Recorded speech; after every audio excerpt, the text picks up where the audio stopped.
Welcome to Anga சமையல். நம்ம இன்னைக்கு செய்ய போற ரெசிபி என்னன்னா ஒரு சிம்பிளான ஸ்வீட் செய்ய போறோம். மைதா மாவு பிஸ்கட். இது ரொம்ப ஈஸியா பண்ணிடலாங்க. வாங்க எப்படி செய்யலாம் பார்க்கலாம். இது கூட இப்போ மைதா மாவு ஒரு கப் மைதா மாவு எடுத்திருக்கோம். அரை கப்பு ஜீனி, அதில் ஒரு 3 ஏலக்காய் போட்டு நல்லா பவுடர் பண்ணி வச்சுருங்க. நெய் ஒரு 3 ஸ்பூன் நெய் எடுத்துக்கோங்க. அரை டம்ளர் பால் எடுத்துக்கோங்க. தேவையான அளவு எண்ணெய் எடுத்துக்கோங்க பொரிக்கிறதுக்கு. இப்போ மாவு பிணையலாம். ஒரு பவுல் எடுத்து அதில் மைதா மாவு ஃபஸ்ட்டு போடுங்க.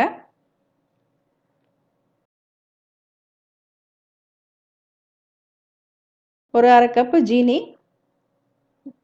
இனிப்பு தேவைன்னா நீங்கள் ஒரு 3/4 கப்பு ஜீனி கூட எடுத்துக்கலாம். இப்போ நெய் ஊற்றிக்கோங்க. இப்போ எல்லாம் சேர்த்து நல்லா பெசரி விட்டுருங்க. இப்போ நல்லா பிசைஞ்சதுக்கப்புறம் கொஞ்சம் கொஞ்சமாக பால் சேர்த்து நல்லா பிசைங்க. கொஞ்சம் கொஞ்சமாக சேர்த்தா போதும்.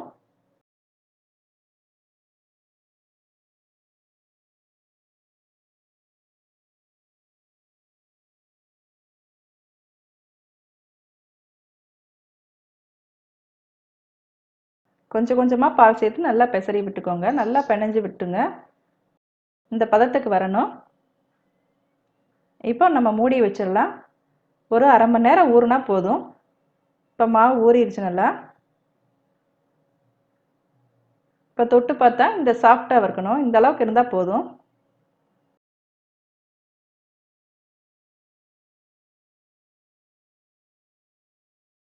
இப்போ நம்ம சப்பாத்தி கட்டையில் கொஞ்சம் பெரிய சைஸ் உருண்டையாக எடுத்துக்கோங்க.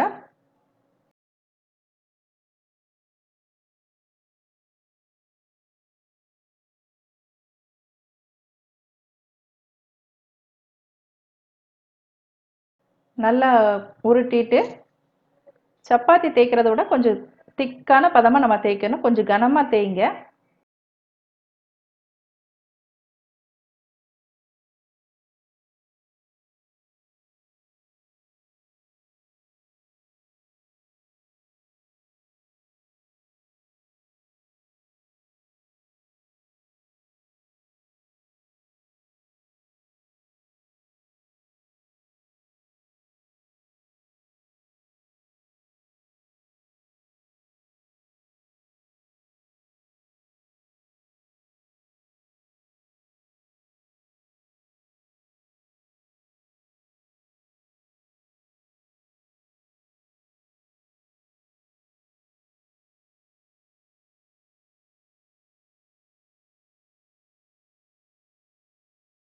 இந்த அளவுக்கு தேய்ச்சா போதும்.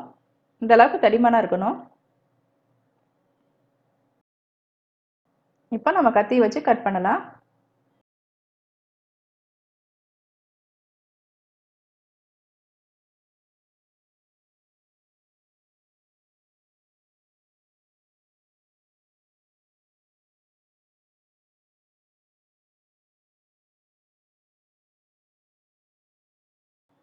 நான் ஸ்கொயர் ஷேப்பில் கட் பண்ணுறேன்.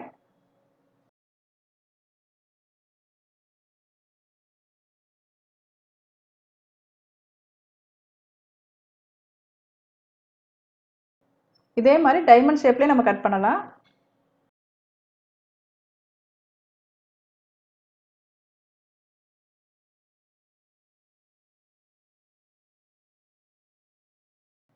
இப்போ கட் பண்ணியாச்சு.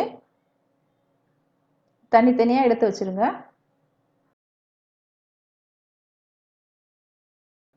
இந்த ஷேப் இருக்கணும் பார்த்துக்கோங்க. இந்த அளவுக்கு திக்காக இருக்கணும். இந்த ஷேப்பில் இந்த அளவுக்கு திக்காக இருந்தால் போதும்.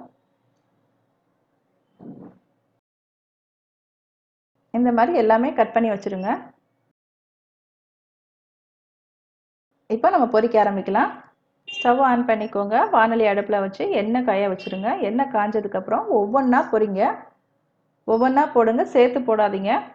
தனித்தனியாக பொரிங்க. தனித்தனியாக போடுங்க. தனித்தனியாக எண்ணெயில் போடுங்க, சேர்த்து போட வேண்டாம்.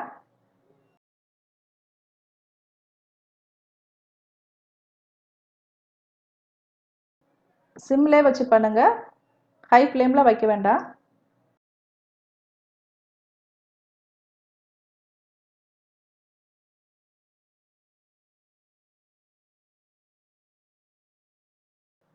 சிம்மில் வச்சே பண்ணுங்கள். நல்லா பரட்டி விட்டு பண்ணுங்கள். ஒரு பக்கம் வந்ததும் திருப்பி விடுங்க. நல்லா ப்ரௌன் கலரில் வந்தவுடனே நம்ம எடுத்தால் போதும். சிம்மில் வச்சே பண்ணுங்கள்.